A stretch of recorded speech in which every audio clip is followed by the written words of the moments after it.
En la India, ya en la antigüedad, se tenía un ideal de la mujer que no siempre se correspondía con la realidad.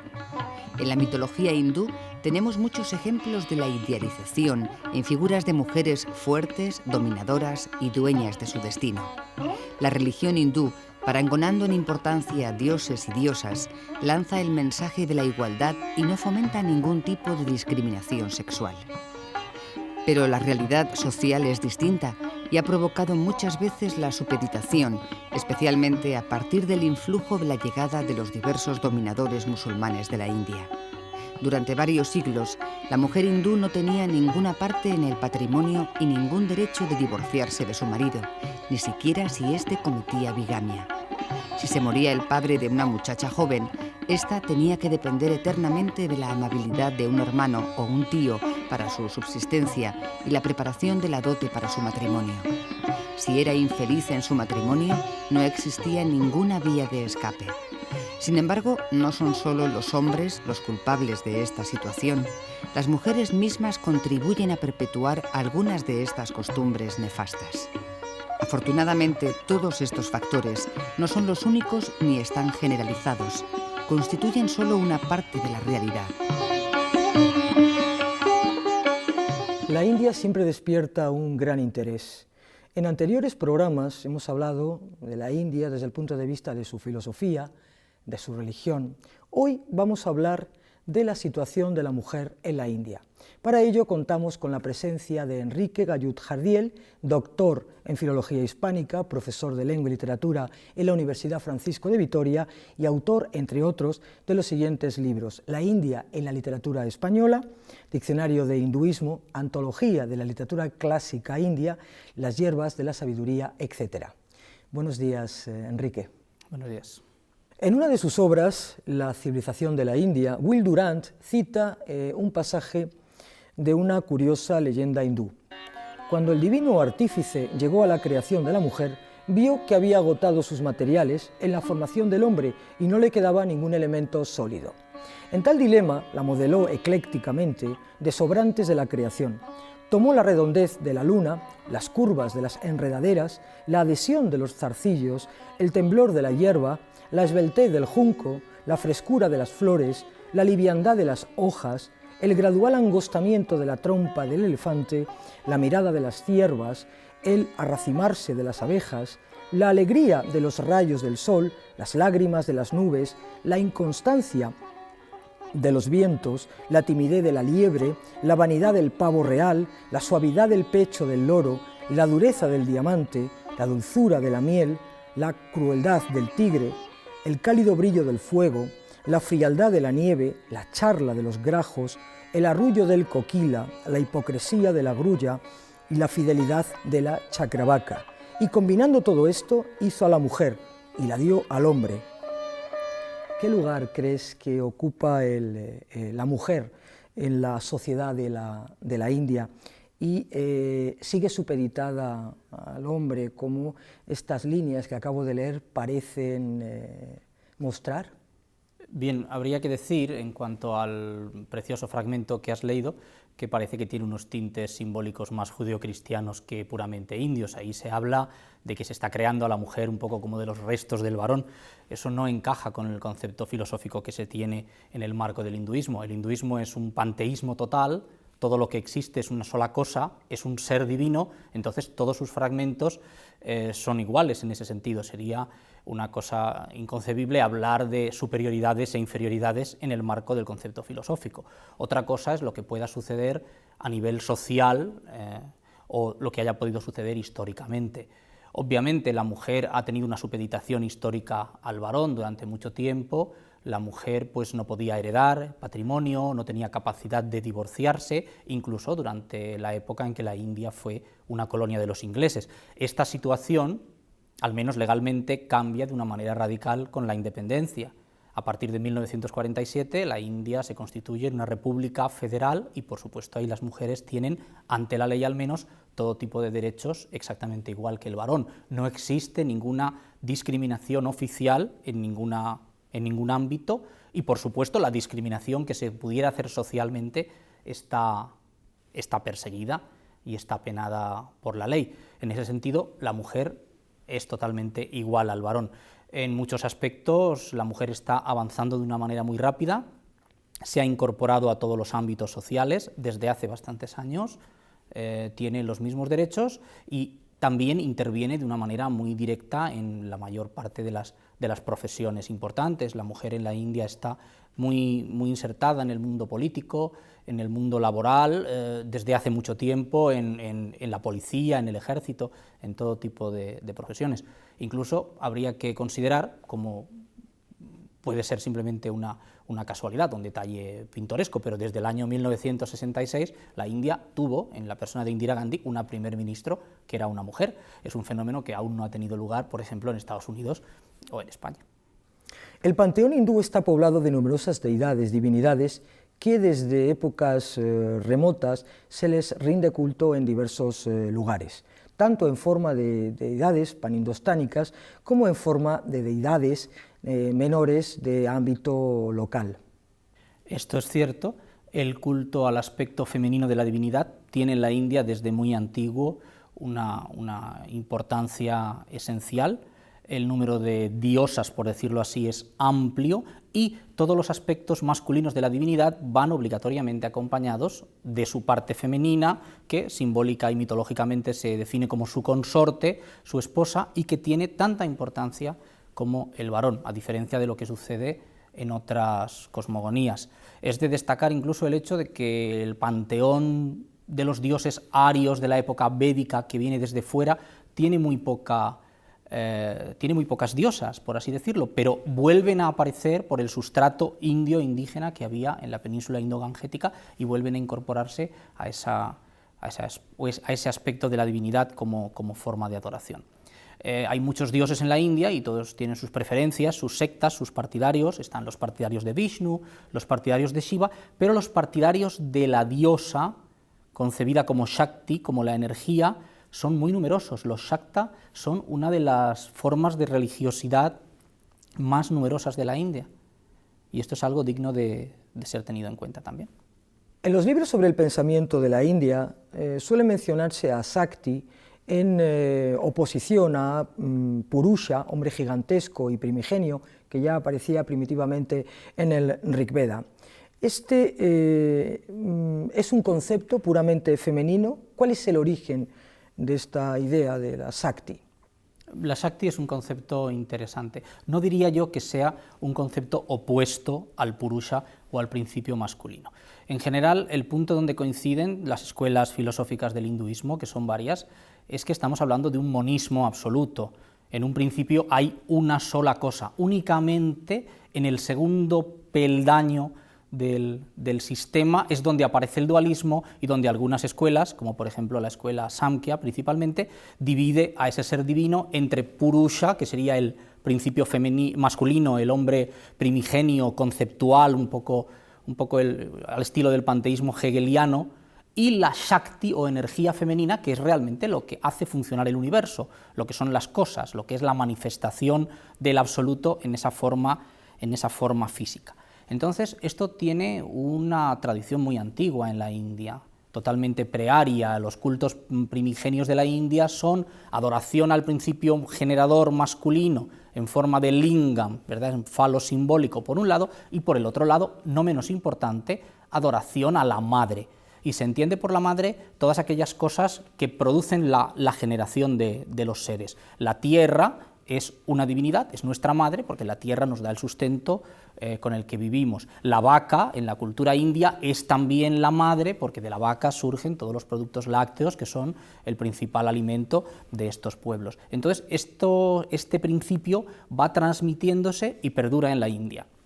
Con la llegada de los pueblos arios y de su panteón se produce una modificación, pero siguen apareciendo y siguen surgiendo de este sustrato las partes femeninas de la deidad. En ese sentido es cuando se habla de Shakti, de la energía, que es realmente en lo que estamos nosotros. El concepto de esa parte masculina, que es simplemente un dios inmanente y conceptual, pues nos afecta menos. El universo sería el aspecto femenino de la divinidad, por decirlo de alguna manera. ¿Cómo se representa esto a un nivel simbólico? Bueno, pues en las muchas diosas de las que ya hemos hecho mención. O, por ejemplo, y es una concepción muy curiosa, en la figura mitológica, que es un aspecto del dios Shiva, que se denomina Ardhanari, que significa realmente mitad mujer, y que es una divinidad que está representada por un ser que longitudinalmente está dividido en una mitad masculina, un torso y pierna masculino, y por el otro lado un torso y pierna femenino, donde se simboliza de una manera directa el pie de igualdad en que están ambos principios en la sociedad india. Esto luego se traduce en la vida cotidiana, pues en que, pese a lo que pueda decirse, la mayor parte de la cultura sociológica india se basa en un matriarcado, en que son las mujeres las que deciden sobre elementos esenciales de la vida cotidiana, las que son necesarias y precisas para los ritos, etc. Desde siempre, la mujer en la India ha tenido un papel importante en la familia. La figura de la madre es muy venerada y respetada. Es ella quien toma todas las decisiones familiares relativas a compras, enlaces matrimoniales, etc. Es ella quien lleva las riendas de la familia.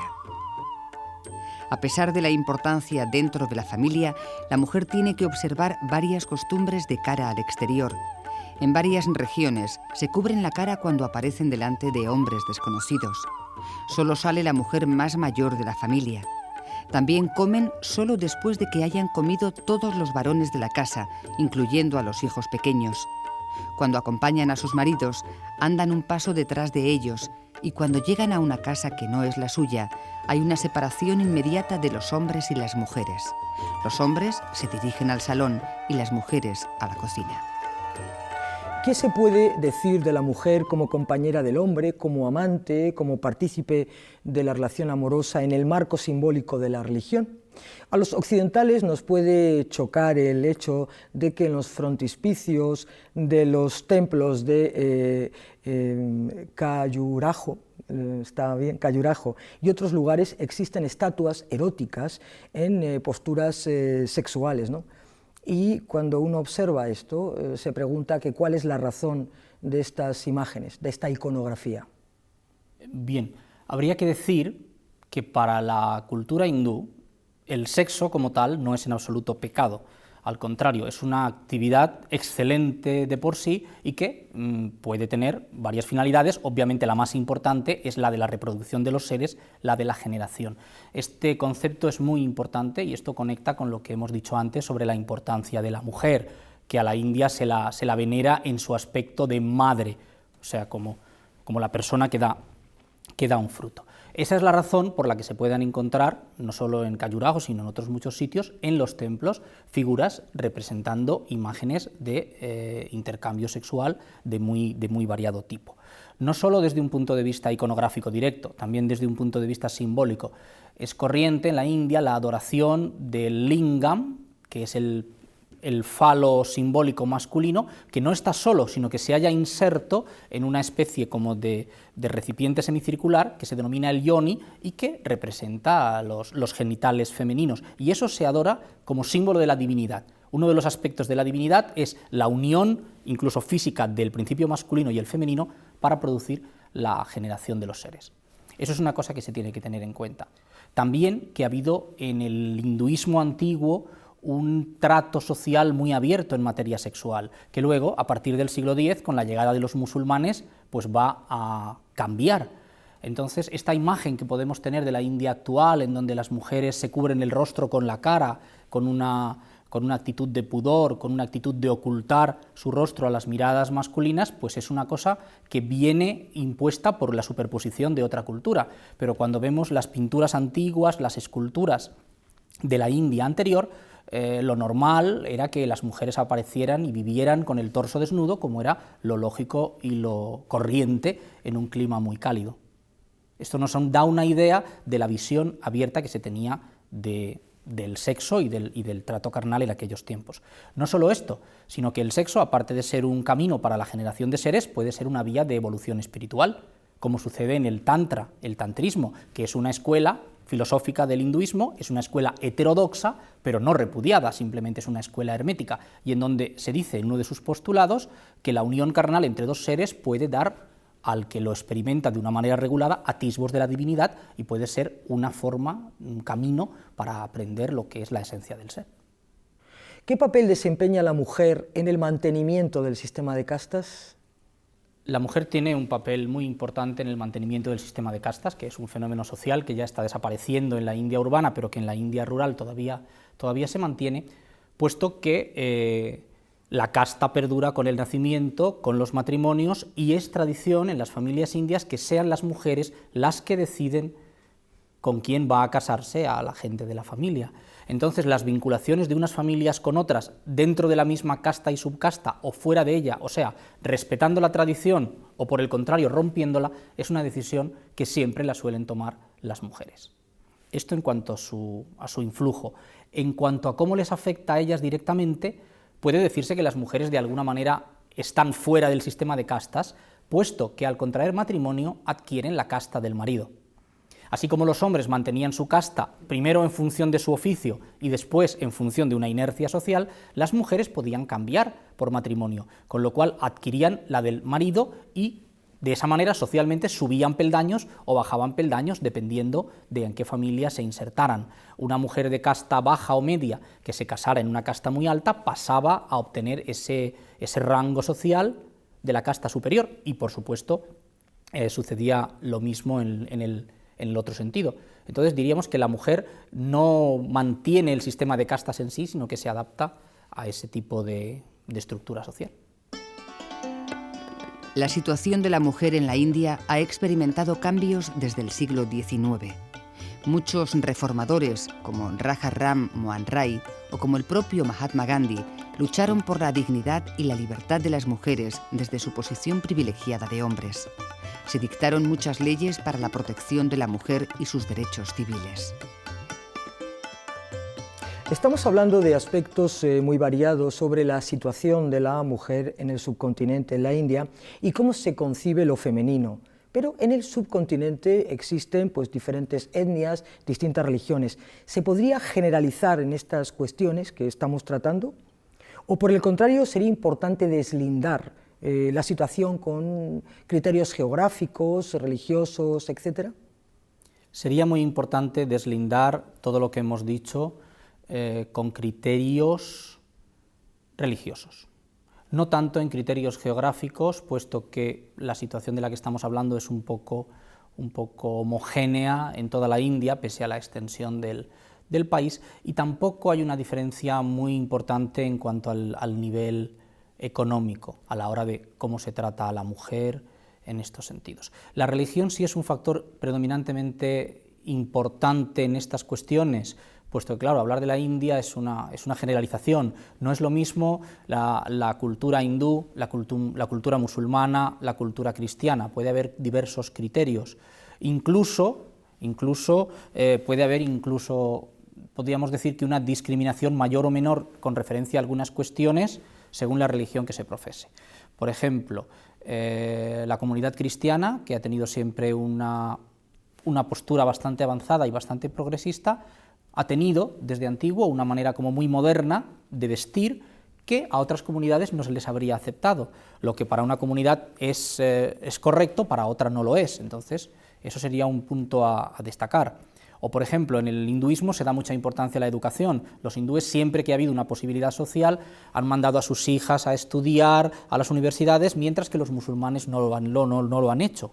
Eso se traduce luego estadísticamente en un mayor o menor porcentaje de personas con estudios de una u otra religión. Son cuestiones específicas. Esto también puede hacer referencia a la manera en que luego la mujer se inserta en unas profesiones o en otras. El que esté bien visto que una mujer se pueda dedicar a las artes, por ejemplo, y a ser cantante o bailarina, pues a lo mejor en el marco del hinduismo eso se considera una labor artística meritoria. Los musulmanes no querrían que una mujer fuera de casa a exhibirse ante otros hombres, a los cristianos les parecería también magnífico. Esto es una cosa en la que puede darse lugar a distintas perspectivas. Al hablar de la India moderna surge inevitablemente el tema de la discriminación de la mujer. Se habla de mujeres quemadas por la dote, del maltrato de las viudas, de la práctica de aquella costumbre conocida como la suti o la inmolación de la viuda en la pira funeraria de su esposo, etc., ¿no? ¿Qué hay de verdad? ¿Qué queda de verdad en todo esto? Bien, en la India la discriminación a la mujer existe, sería ingenuo pretender que esa no es una realidad. Sin embargo, ha de tenerse en cuenta que estadísticamente no es tan importante como se dice. Estamos hablando de una nación de 1.100 millones de habitantes en donde pueden darse todo tipo de actitudes sociales. No es realmente el problema grave de la India, ni es una cosa tan exagerada como se ha dicho, los casos, que evidentemente los hay, de maltrato a la mujer. Un punto que sí hay que destacar es que maltrato a la mujer no significa necesariamente una conducta machista. En el caso de las personas, de las mujeres que han sido maltratadas por causa de la dote, o sea, por no haber aportado al matrimonio suficiente dote, se sabe, y también hay constancia de esto, que las maltratadoras principalmente son mujeres. O sea, es normalmente la suegra la que puede maltratar a la nuera. Tanto el marido como el suegro no suelen intervenir en este tipo de asuntos. Entonces, por un lado, ese maltrato existe, pero no es una discriminación de la mujer por el hombre, sino muchas veces de la mujer por la misma mujer. En cuanto al caso muy publicitado de la práctica del sati, la inmolación de la viuda en la pira funeraria del marido, pues es una costumbre antiquísima que desapareció en la antigüedad. Lo que sucede es que por motivos distintos se ha publicitado esta costumbre en la India, se ha hablado de ella mucho más de lo que realmente el número de casos que puede haber justifica. No olvidemos que es un aspecto que tiene un interés novelesco, un interés de ficción. Esto lo hemos leído en las novelas de Salgari, en las novelas de Julio Verne, y ha habido también, durante la época del dominio inglés, estoy refiriéndome a finales del siglo XVIII y durante todo el siglo XIX, un interés creado en mostrar a los indios bajo una luz un tanto negativa, de decir, son un pueblo salvaje que necesitan la mano civilizadora de una nación de Occidente que esté sobre ellos. Para los ingleses fue una manera de justificar su colonialismo el decir que los indios son un pueblo salvaje, y entonces dieron excesiva publicidad a los casos ocasionales de este tipo de crueldades que pudieran tener lugar. Gracias por tu colaboración en este programa que hoy hemos dedicado a la situación de la mujer en la India. Gracias, Enrique. Muchas gracias a ti. Mahatma Gandhi describió a las mujeres como la mitad sumergida de la humanidad india. Fue durante la lucha por la independencia bajo su dirección cuando las mujeres empezaron a participar en el programa constructivo de educación y servicio social y contribuyeron con su esfuerzo al movimiento independentista contra el gobierno inglés. Después de que la India lograra su independencia, muchas mujeres han desempeñado cargos de gran importancia en el gobierno del país. El proceso de emancipación se ha visto acelerado por el aumento de la educación de las mujeres, debido a las exigencias económicas de mantener a las familias en un mayor nivel de vida. Un gran número de médicos y profesores son mujeres ahora y han entrado ya en el servicio administrativo, el cuerpo de policía e incluso en el ejército. Todo esto ha ayudado mucho a mantener una ventana abierta a la libertad de la mujer, aunque siguen habiendo intransigencias.